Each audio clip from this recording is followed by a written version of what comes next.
¿Qué tal? ¿Cómo están? Buenas tardes. Dentro de todas las áreas disciplinares, entendamos por disciplina cada uno de las áreas de conocimiento, las matemáticas, la ingeniería, las artes, la comunicación, las ciencias humanas y demás, tenemos la oportunidad de crear cosas, de construir cosas, de diseñarlas. En los ámbitos que son de comunicación, de artes, se pueden crear obras, que es de lo que vamos a hablar el día de hoy. Como investigación-creación es una metodología muy antigua, pero que hoy tiene un nombre y van a comenzar a aparecer muchos textos hablando de ella como una metodología de investigación. Recordemos que las metodologías de investigación son las formas, son los cómo que reúnen una serie de instrumentos de paso a paso, de evaluaciones, de análisis, para levantar la información con la que uno investiga. La metodología tiene dos grandes metodologías que nosotros conocimos en el colegio y que se trabajan muy fuertemente en el pregrado y de ahí en adelante en todos los estudios de posgrado, que son las metodologías cuantitativas y cualitativas. Cuantitativas es el cuánto, o sea, si se mide por números, por estadísticas, y tiene una variación que puede ser leída a través de unos sistemas codificados. O la cualitativa, que va a esos estudios según la calidad, según el contenido. Y tenemos la hermenéutica, que va a la interpretación de los proyectos. Y de ahí en adelante hay muchas metodologías. Todas todas ya existieron y todas se han venido haciendo con la historia de la humanidad. Lo vamos a ver con esta metodología. Pero ahí vamos a entender que se les ha ido poniendo un nombre y se les va a ir cada día dándole un espacio académico para decir, bueno, hay muchas formas de matar las pulgas. La suya, la mía. Y cada una puede llegar a tener un nombre, a veces formal, a veces no, pero tiene unas formas de compartirse para que le demos espacio a todas las formas de ver y a todas las formas de hacer. Todas las investigaciones parten de buscar unos objetivos y de eso vamos a hablar en este momento. Es que la investigación-creación es el proceso sistemático mediante el cual se desarrolla, se valida y se evalúa un nuevo conocimiento. Es una oportunidad de navegar y de recorrer la investigación en busca de poder producir no solo un texto, sino también una obra, que van al mismo punto, que es generar o exponer unos pensamientos, un conocimiento del investigador.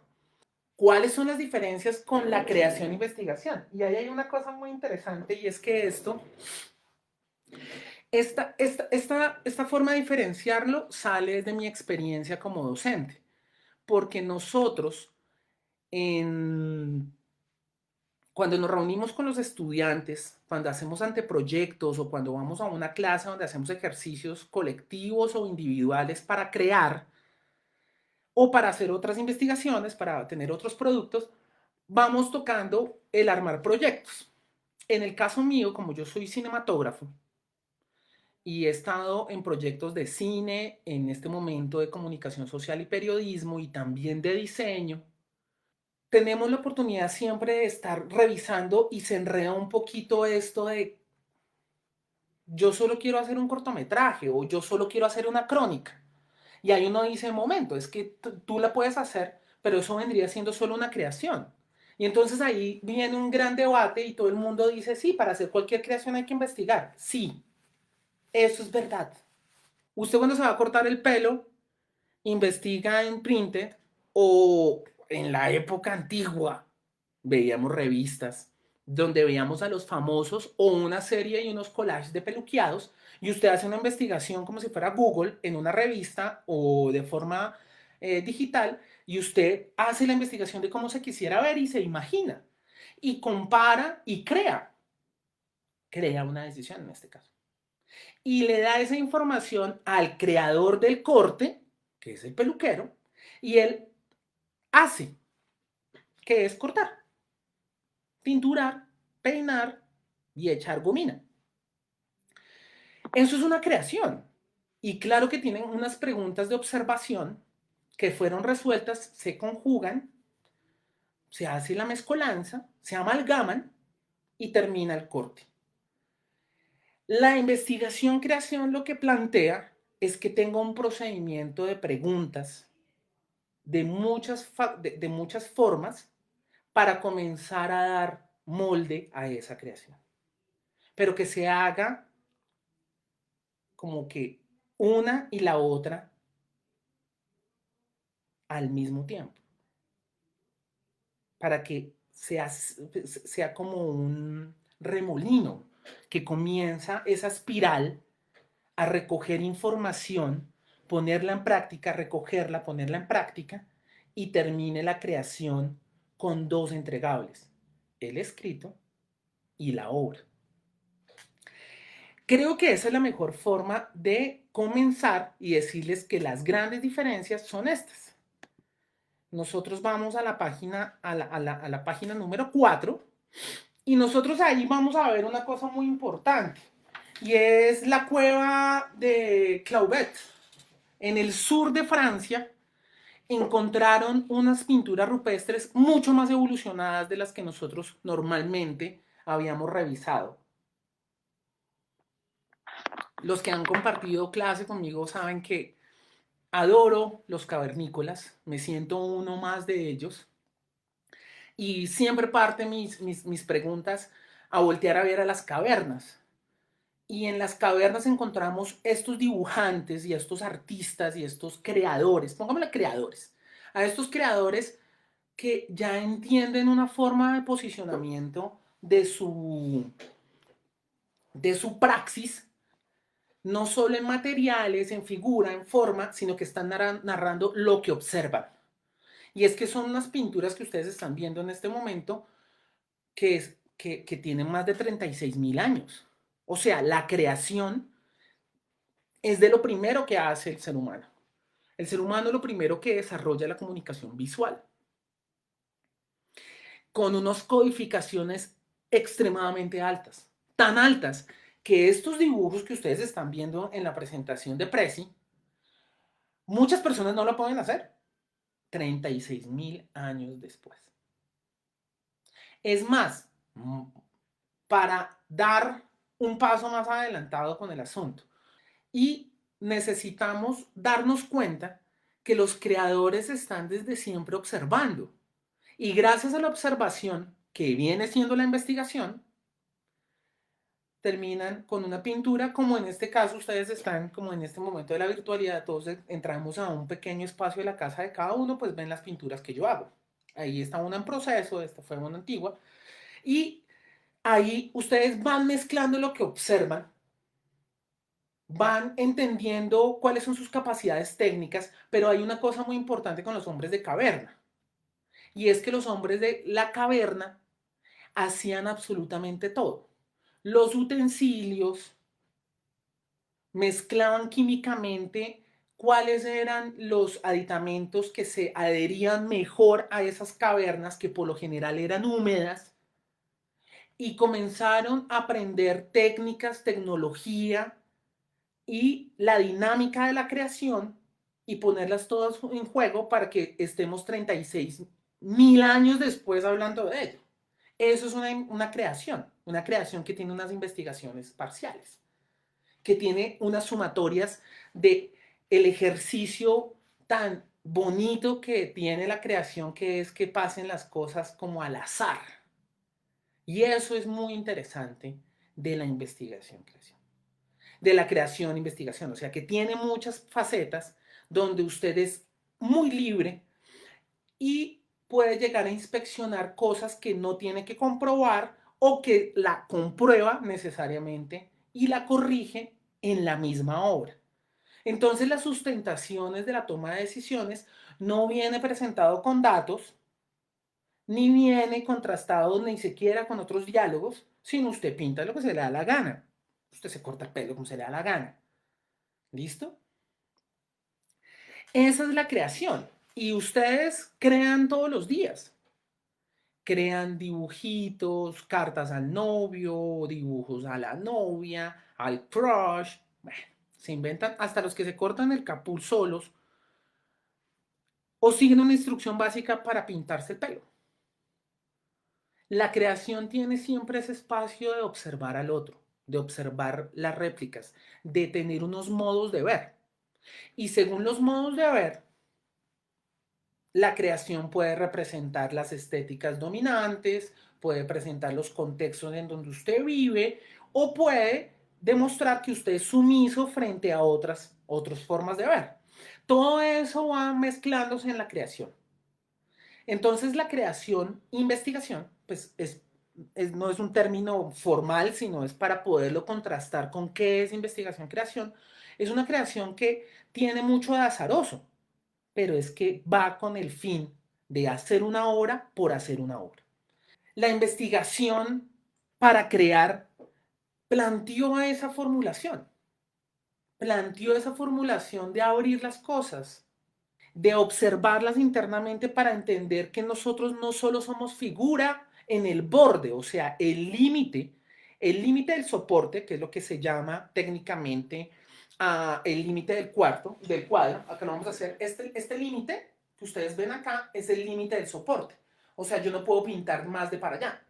Así pasa no solo con las estructuras, o sea, la misma caverna que estamos viendo acá tiene unos límites o hacia adentro, hacia afuera, hacia arriba o da la vuelta, pero tiene un límite.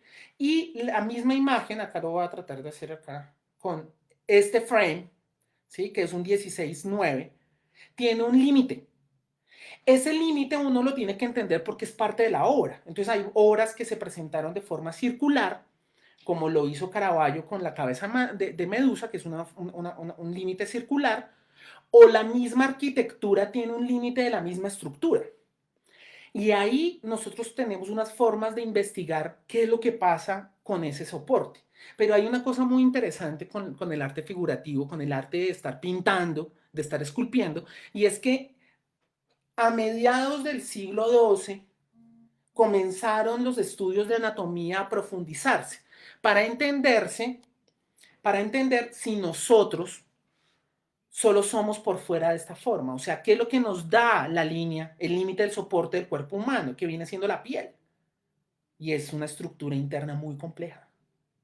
Y los médicos y los artistas, especialmente los médicos, comenzaron a hacer estudios anatómicos y comenzaron a ver todo lo que había por dentro, músculos, huesos, líquido, y todos esos materiales son los que determinan cómo se posiciona el cuerpo. Esa investigación pasó de la medicina a la disección de cuerpos en el Renacimiento. Y es que ese pedazo es increíble. El Renacimiento hoy, más que nunca, es una gran lección para el ser humano.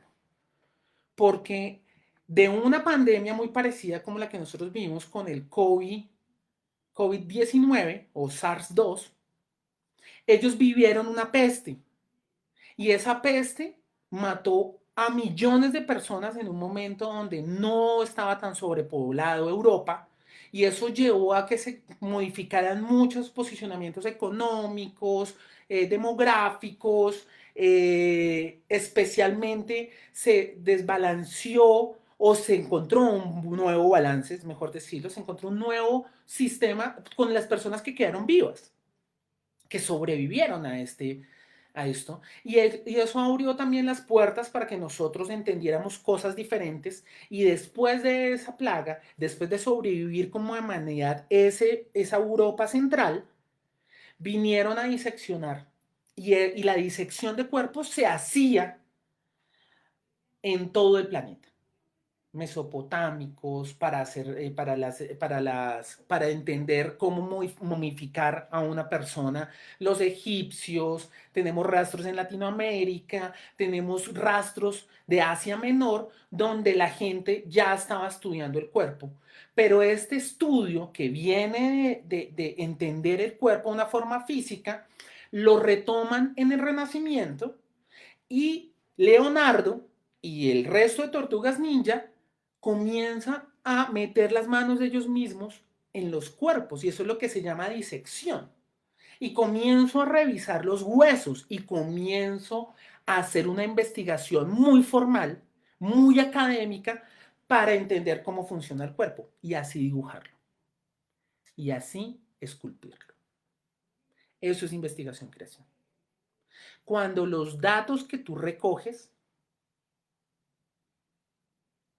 modifican la misma creación, te dan las herramientas para encontrar lo que estás buscando. Cuando comienzas a relacionar que la figura, en este caso que estamos hablando de Miguel y de los renacentistas, porque estamos viendo una gráfica, la gráfica anterior es bizantina, de unos siglos antes, y ahí uno ve por qué esos cuerpos se veían largos, sin formas, sin propuestas mucho más detalladas, es porque no sabían cómo era el cuerpo humano. No se habían hecho la pregunta y habían metido las manos profundo en el cuerpo los mismos artistas. Lo habían hecho los médicos. Entonces el compartir de estos universos de conocimiento nos da las investigaciones creación. Entonces nosotros de la disección pasamos a la diapositiva número 7. Vamos a ver un cráneo hecho por Leonardo con todos sus apuntes. La siguiente es, ustedes van a poder encontrar los estudios medio ilegales que hacían los renacentistas.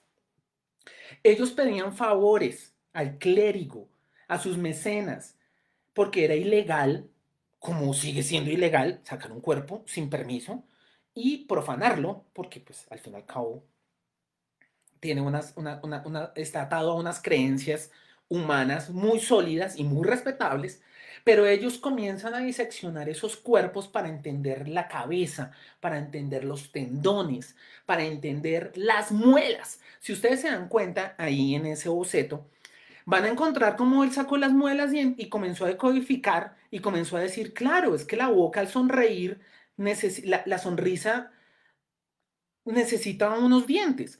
Y ustedes y yo tenemos o tuvimos parientes que no tienen todos los dientecitos y eso modifica la cara. Y eso modifica el personaje. Y eso modifica la obra.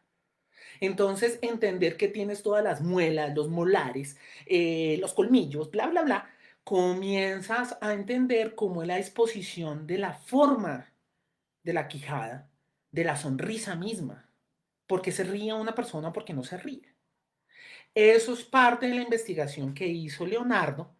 Lo hicieron en el Renacimiento de una forma profunda, varios, pero estamos viendo hoy, eh, en la siguiente página, en la número 8, vamos a ver los estudios sobre un feto, cómo se posiciona el feto dentro de la barriga de la mami, cómo funciona un cuerpo dentro de otro, los apuntes, los datos, y ahí es donde nosotros abrimos este lado de la investigación, creación y decimos, para la creación se puede llegar a través de investigaciones puntuales, porque lo que buscaba Leonardo no era hacer una caricatura de las personas, no era hacer una parábola de las imágenes, o sea, una exageración. No, él lo que buscaba era encontrar la belleza del cuerpo en su interior y entenderlo a profundidad. En la diapositiva número 9 vemos el corazón, el estudio y la disección que hizo Leonardo da Vinci y los apuntes que formuló de todo el sistema del corazón, del músculo del corazón que viene siendo el motor de la vida y el motor del ser humano y de la mayoría de animales vivos.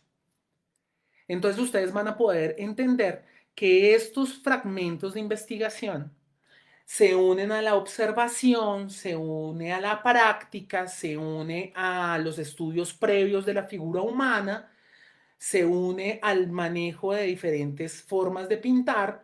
Hay que decirlo que ellos todavía no pintaban al óleo, es una técnica holandesa que viene a darse en el barroco, pero Ellos en el Renacimiento mezclan de otras formas, por eso es que estamos viendo estos fragmentos, porque especialmente hacia donde nos dirigimos, les puedo contar que al no tener investigaciones de la técnica, o sea, lo que hoy entendemos por óleo, que se mezcla con crementina, y de los soportes, pues nos perdimos esto. ¡Ay! ¿Qué se me hizo? ¡Ay! Les quería mostrar antes que esto. Quiero que todos busquen por internet la batalla por el estandarte. Se llama la lucha por el estandarte o la batalla. Yo lo voy a escribir acá en el chat. Pensé que lo había puesto, miren, se me pasó. Y acá quiero que busquen la batalla de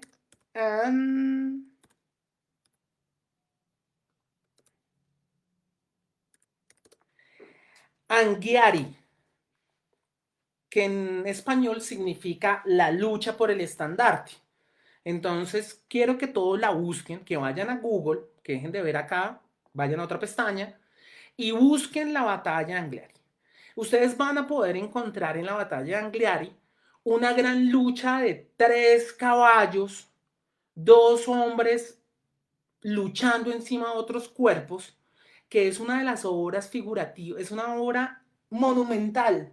Yo sé que todos están acostumbrados a ver estas obras contemplativas, muy románticas de Leonardo, donde se vio la Madonna, donde se vio la Última Cena, la Gioconda, llamada Mona Lisa, pero este fresco pintado en una pared, que solo tenemos réplicas, porque se desapareció hace unos años.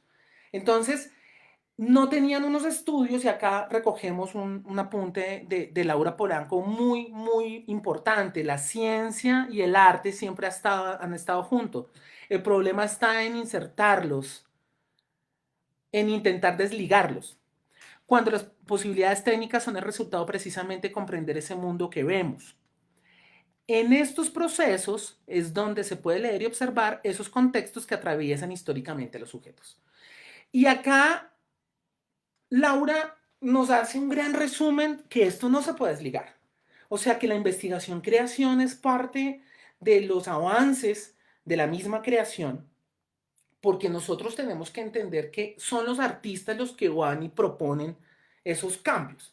Y es que la batalla de Anghiari muestra un movimiento espectacular y podemos ver cómo funcionó los estudios de anatomía hechos por Leonardo en caballos, en seres humanos, y puede plasmar una de sus mejores obras. Esta es como de 1506, según su primer bibliógrafo dice que se demoró 3 años porque él saltaba mucho de los proyectos de uno a otro, y esto se hace en un fresco en pared que después se perdió, pero de los apuntes que tenemos de él, de su investigación-creación, ustedes están viendo en cualquier página y en el loop nosotros podemos, cuando vayan, pueden ver una de las mejores réplicas, que es la que está poniendo en este momento Laura en Imagos, pero sé que es la que le sale a la mayoría de ustedes.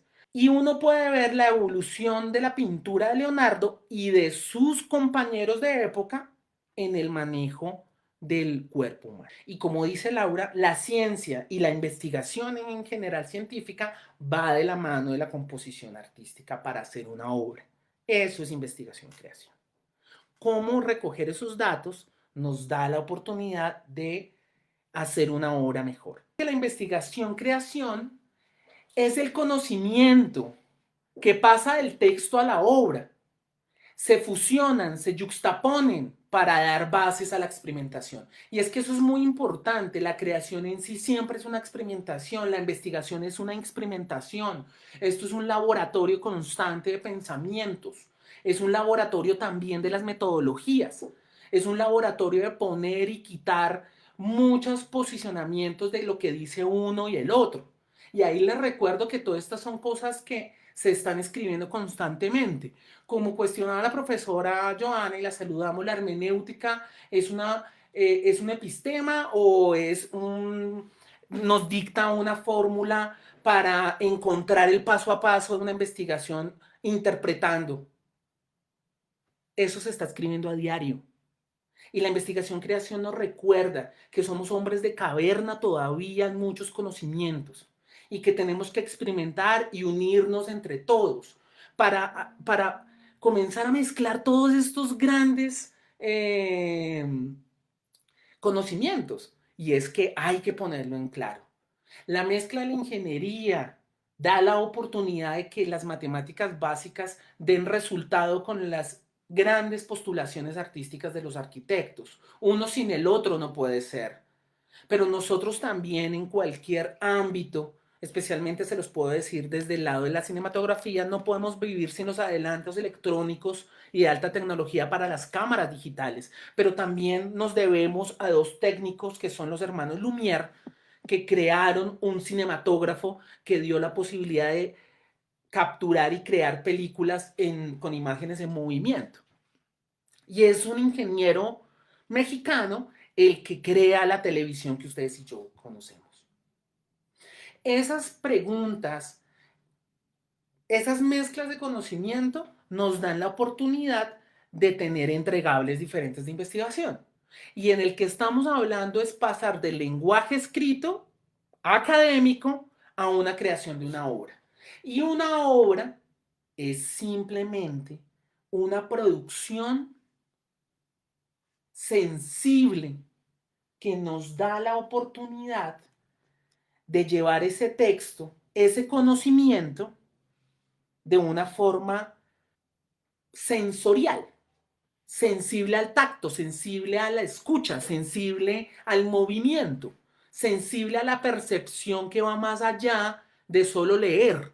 Ese es el gran poder de la creación. Porque la creación sale del texto escrito, sale de la codificación tradicional de leer y escribir o escuchar un texto escrito a poder hacerlo a través del diseño o una obra musical o una obra plástica o una obra visual o una obra performática o una obra viva. Las obras vivas y performáticas les recuerdo que son las del movimiento, la plástica en movimiento, la danza, el teatro. Y tenemos también compaginaciones de un texto académico y pasar a un texto escrito, una crónica, un gran reportaje, un cuento, un poema. Puede haber una gran disección de investigación de la sociedad para poder resumirlo en 4 líneas de un poema o en un haiku en su versión japonesa. Y también podemos terminarlo en un evento netamente visual o netamente sonoro o su mezcla en movimiento que es el audiovisual. Las características del conocimiento son las mismas.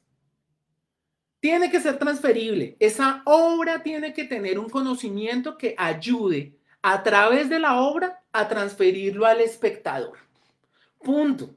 No hay tanto carreta con eso. El investigador, que viene siendo el autor, crea un texto, que en este caso es la obra, y acompañado de su manuscrito académico, y da al espectador o al lector o al usuario una información transferible, un conocimiento transferible, que demuestre la acumulación de conocimientos en el área específica y en el área de investigación.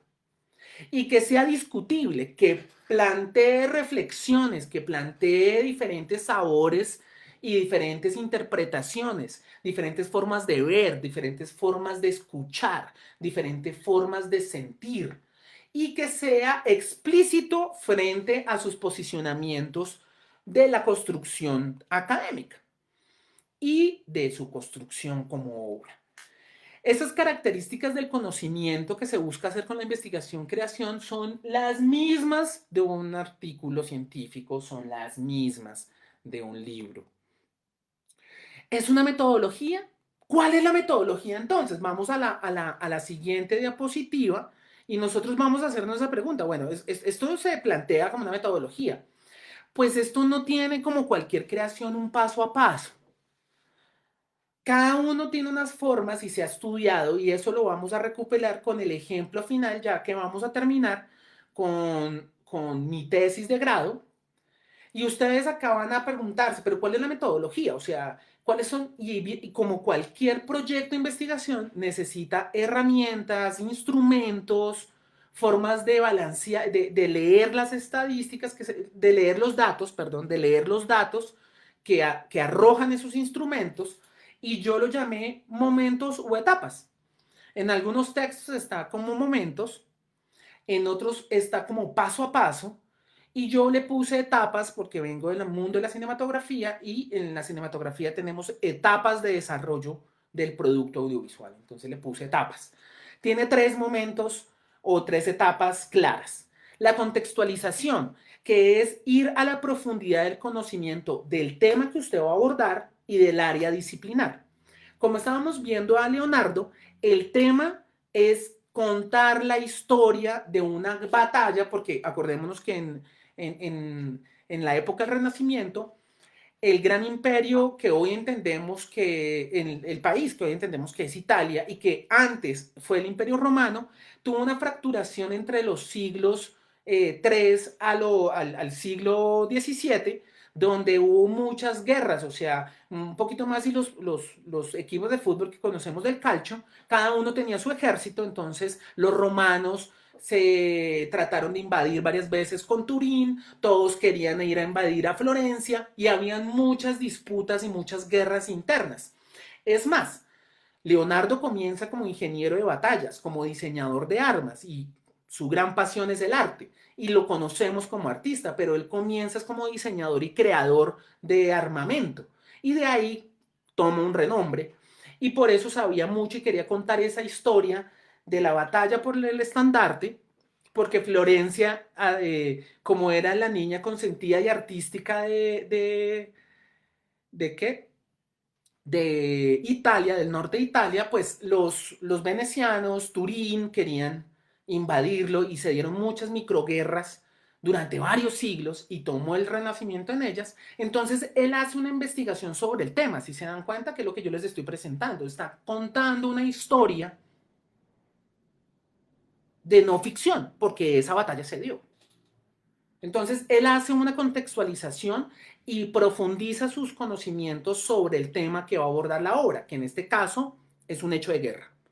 Y vienen unas grandes investigaciones donde se fusiona el área disciplinar, que en este caso es el dibujo, que en este caso es la plástica. Entonces, esas dos contextualizaciones se fusionan.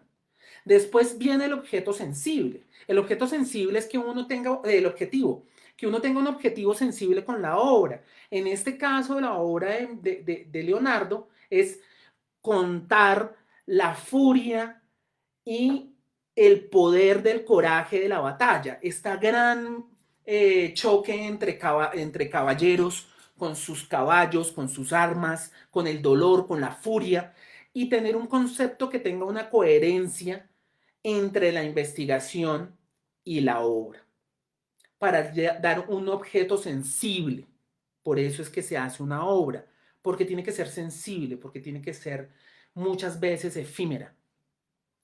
Y vamos a una producción que es que cada una de las áreas disciplinares tiene una forma de concebirse.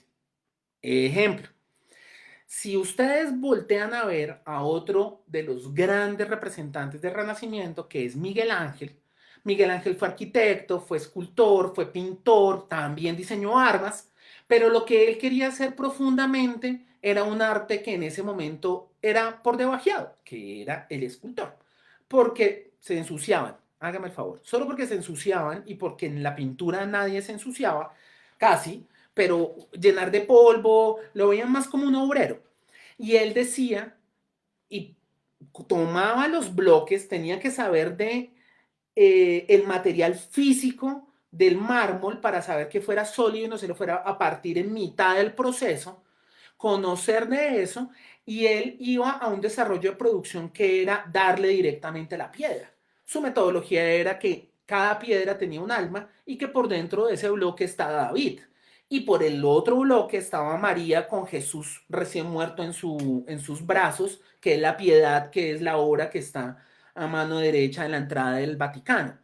Ahí es donde ustedes y yo entendemos que cada producto tiene su producción. Y acá quiero hacer un momento porque sé que están muchos profesores y hay muchos estudiantes y ahí es donde tenemos que parar y decirle al estudiante, tienes que estudiar muy bien el área disciplinar, porque hacer una crónica tiene unos pasos. Usted va a esos pasos. Hacer una obra audiovisual tiene unos pasos. Entonces la metodología también tiene que plantear un cronograma metodológico de cómo vas a producir la obra. Si vas a comenzar en la experimentación, si la vas a diseñar y vas a tener un proceso. Entonces, eso es muy importante que el mismo documento de fe de cómo el investigador quiere llevar a cabo su obra.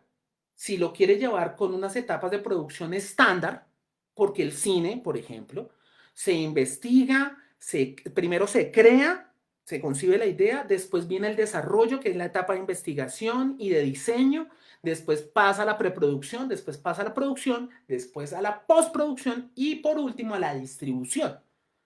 Pero un elemento de muchos factores, o sea, el área disciplinar te va diciendo cómo es la producción de ese producto.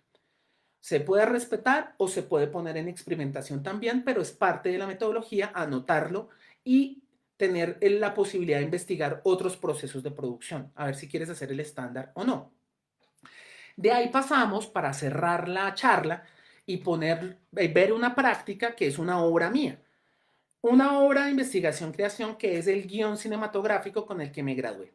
Ustedes ahí lo ven, es un guión para largometraje, el título es Abismo de Mentiras, yo soy el autor, tiene una duración de 110 minutos, la propuesta del guión es para la maestría en creación audiovisuales en el 2016 de la Universidad Internacional de La Rioja y es un formato de largometraje. Si ustedes se dan cuenta, acá ustedes pueden evidenciar que tiene un sistema tradicional de formato de presentación de guión, de presentación de un proyecto cinematográfico. De ahí, ustedes van a ver la primera carta de presentación. El diseño que ustedes ven es la investigación que yo hice porque es un proyecto cinematográfico que parte de las chuzadas del DAS.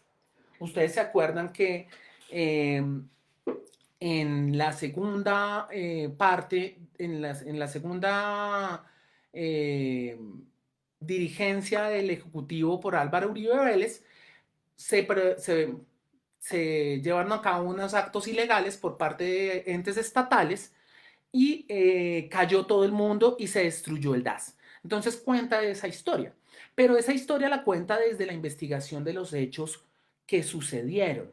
Entonces ahí ustedes van a ver la ficha técnica, van a ver el high concept, van a ver la sinopsis que retratan lo que sucedió ahí. O sea, en ese escrito se cuenta la historia que yo encontré en una investigación de un año, leyendo los expedientes, leyendo las entrevistas, los reportajes, no solo emitidos en televisión, sino los libros de otros investigadores, como el periodista Martínez con Chuzadas.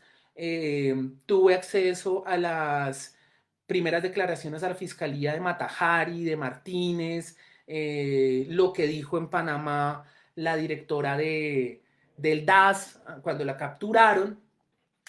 Y eso fue como la base conceptual de mi narración.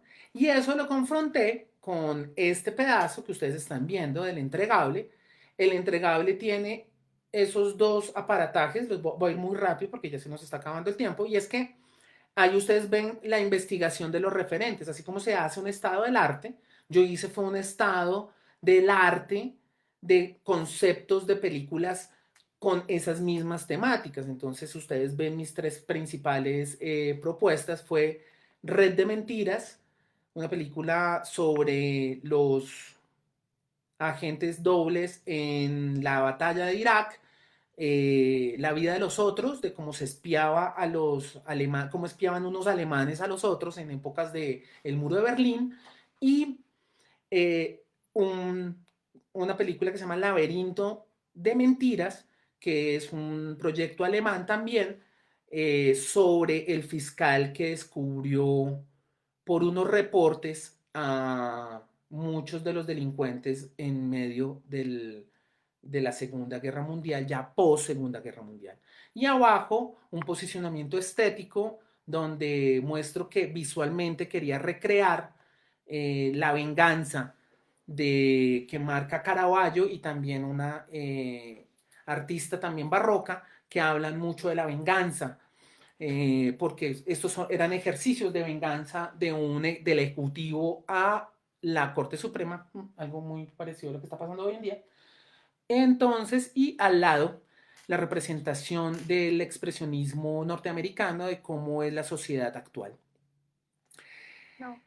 Con ello, yo les quiero decir que es un placer que hayan estado todos acá juntos, que se den cuenta que si un guión cinematográfico puede marcar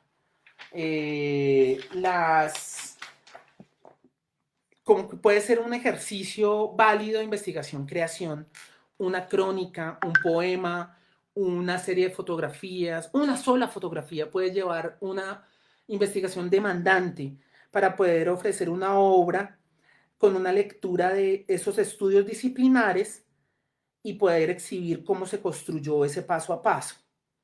Nosotros buscamos una reflexión de los porqués de la obra. Es la reflexión que se plantea en cualquier hallazgo o investigación. Es esa tensión de los hallazgos, esas tensiones de investigación los que producen la obra sensible. Y eso es lo que es investigación, creación.